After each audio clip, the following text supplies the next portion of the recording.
उल्टा चश्मा यूसी में दोस्तों आपका स्वागत है। मैं हूं आपके साथ राशिद ज़हीर। महाराष्ट्र और बिहार की बगावत या अंतर कलह आप बराबर सुन रहे हैं, लेकिन मैं आपको लेकर चलना चाहता हूं राजस्थान में बगावत के सुर खुलेआम हजारों या लाखों समर्थकों के साथ भारतीय जनता पार्टी के सांसद ने फूंक दिया है और कहने लगा है कि अगर टिकट नहीं मिला तो आपके मशवरे से, यानी कि अपने समर्थकों के मशवरे से 2 दिन में फैसला करूंगा। आला कमान को चेता दिया कि आप अगर टिकट काट सकते हैं तो मैं भी अपनी राह पकड़ सकता हूं। मैं आपको उस सांसद के बारे में जो लगातार 2 बार से वहां से जीत रहा है, और उस पिछली बार भी अगर आप 2 बार कहें तो उसके पिताजी जीतते आए, लगभग 4 बार से तो गालिबन वो जीत रहा है। लेकिन ऐसा क्या हो जाता कि 5वीं बार भी या 6ठी बार भी उसी परिवार का सदस्य बन जाता, और बाकी सांसद जो अपनी अपनी मशगूली बता करके डर करके अपने घर बैठ गए। कोई कहता मैं क्रिकेट का काम करना चाहता हूं, कोई कहता साहब मैं पर्यावरण का काम करना चाहता हूं, डॉक्टर हर्षवर्धन कहते हैं मेरी क्लिनिक मुझे याद कर रही है। तो ऐसी क्या स्थिति आ गई है कि जो सांसद जब डर के माहौल में टिकट को ना मिलने पर चुपचाप बैठ जाते हैं या टिकट वापस कर देते हैं, ऐसे समय में एक सांसद ने बिगुल फूंक दिया राजस्थान में। आपको मैं दिखाता हूं पहले खबर, उसके बाद थोड़ा सा मैं आपको यह बताना चाहता हूं कि राजस्थान की रूपरेखा क्या है। आप देखेंगे इनका नाम है राहुल कस्वा, भाजपा के बागी सांसद इनको बताया जा रहा है। भाजपा के बागी सांसद राहुल कस्वा का शक्ति प्रदर्शन, क्या कांग्रेस से लड़ेंगे लोकसभा चुनाव। कांग्रेस ने सुना है कि ऑफर भी कर दी कि आप हमारी तरफ से लड़ सकते हैं। अखबार लिखता है कि लोकसभा चुनाव से पहले राजस्थान में भाजपा को बगावत का सामना करना पड़ रहा है। पार्टी के सांसद राहुल कस्वा ने बागी तेवर अपना लिए हैं। टिकट काटे जाने के बाद राहुल कस्वा ने शुक्रवार को चुरू में बड़ी रैली कर पार्टी को बड़ा चैलेंज किया और कहा यह है कि एक आदमी तय नहीं करेगा चुरू की जनता का फ्यूचर, चुरू की जनता बताएगी किसी एक आदमी में। उन्होंने उनका ट्वीट देख सकते हैं कि जयचंदों के बीच रहने वाले जयचंदों की बात करते हैं। कोई एक व्यक्ति चुरू लोकसभा के भविष्य को तय नहीं करेगा, चुरू लोकसभा के भविष्य को यहाँ की जनता तय करेगी। और फिर तमाम बातें कहीं जो है विजेंद्र राठौड़, जो वहाँ पे आपको याद होगा इसी चुरू विधानसभा के अंदर इनके जो बड़े आला कमान नेता राजेंद्र राठौड़ वो चुनाव हार गए थे। शायद तारानगर सीट है चुरू लोकसभा के अंदर, उसी के बारे में बताया जा रहा कि उनको इनके ऊपर आरोप था कि इन्होंने हरवाया है, इस वजह से उनका टिकट काटा गया। लेकिन वो तो बगावती तेवर अपना बैठे हैं और आ गए मैदान में। छोटा सा बयान सुन लीजिए और वो भीड़ भी देख लीजिएगा, और फिर मैं आपको थोड़ा सा राजस्थान के बारे में बताने जा रहा हूं कि इस बार 2014 या 2019 जैसी राह भारतीय जनता पार्टी के लिए नहीं है और कांग्रेस की क्या तैयारी। देखें आप छोटा सा वीडियो। के अंदर किसी एक व्यक्ति की नहीं, पार्टी एक समूह का हिस्सा होती है। लोग बैठे होंगे, न्याय करेंगे, मुझसे आगे पूछ तो लेंगे। जयचंदों के बीच में रहने वाले जयचंदों की बात करते हैं। ये वीडियो आपने देख लिया दोस्तों, बड़ी लंबी खबर है, लेकिन मैं आपको बताता हूं राहुल कस्वा के बारे में। 59% पिछली बार, उससे पिछली बार 52%, लगातार 2 बार से लोकसभा के सांसद हैं।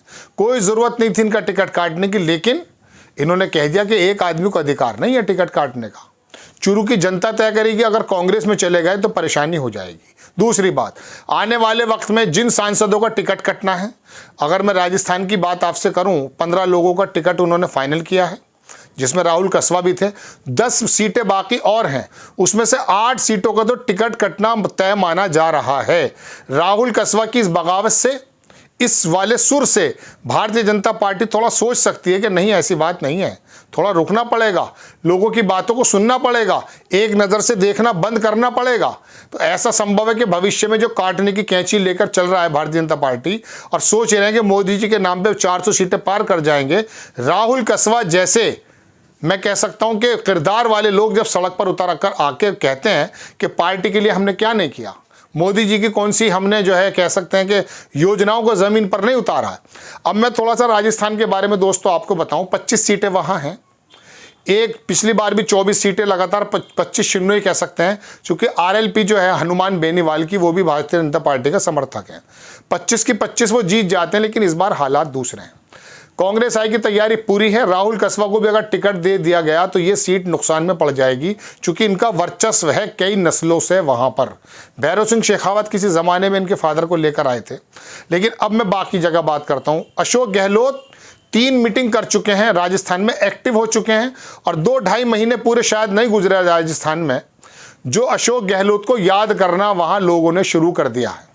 विधानसभा में जिस प्रकार का शासन अशोक गहलोत ने दिया, 500 रुपये का सिलेंडर, 25 लाख रुपए की चिरंजीवी जो कह सकता हूं कि वो स्वास्थ्य योजना दी, और बाकी तमाम लोगों को जो काम किए हैं, 2 महीने में ही चीख निकल गई है। वो जो सत्ताधारी गैंग है या उसके अंदर जो जुड़े हुए उसके जो मैं कह सकता हूं तंत्र हैं, उन्होंने जो भी परसेप्शन फैलाया था और अशोक गहलोत के काम को दरकिनार करते हुए ईवीएम पर भी आरोप लगते हैं, बाकी आरोप भी हैं, लेकिन हिंदुत्व की धारा को बहाते हुए जो अशोक गहलोत की सरकार को हटाया, वहाँ के लोग कह रहे हैं नहीं, अशोक गहलोत जैसा चीफ मिनिस्टर नहीं है। अब अशोक गहलोत वहाँ कमान संभाल चुके हैं। सचिन, अशोक गहलोत और बाकी हैवी वेट नेता अगर उतर जाते हैं तो यकीन मानिए वह 4 से 5 या 10 सीटों का भी नुकसान हो सकता है।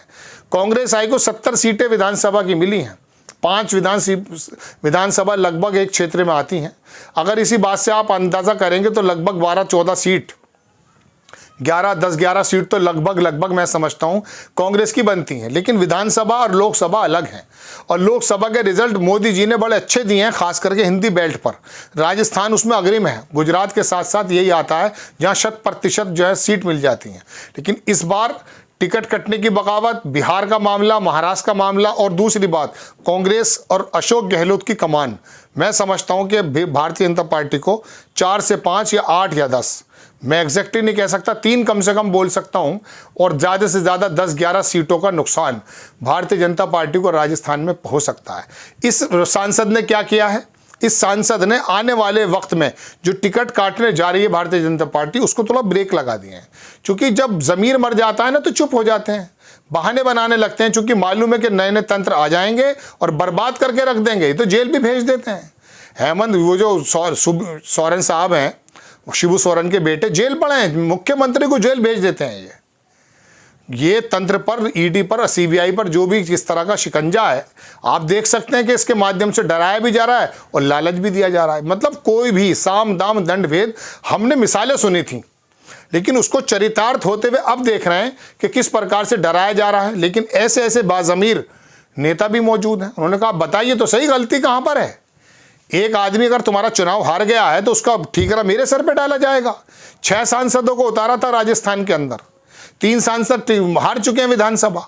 अब इसका मतलब ये थोड़ी ना है कि मौजूदा लोकसभा के जो कैंडिडेट हैं उनका आप टिकट काट देंगे, जबकि वो एक ज़माने से जीतते आ रहे हैं।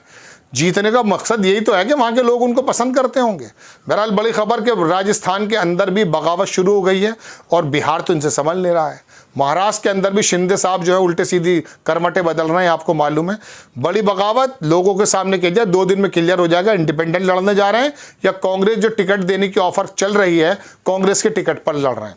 आपको खबर कैसी लगी अपनी राय कमेंट्स बॉक्स में ज़रूर दीजिए। चैनल को सब्सक्राइब कीजिए, शेयर कीजिए। नेक्स्ट टाइम मैं किसी खबर के साथ हाजिर होता हूँ। जय हिंद।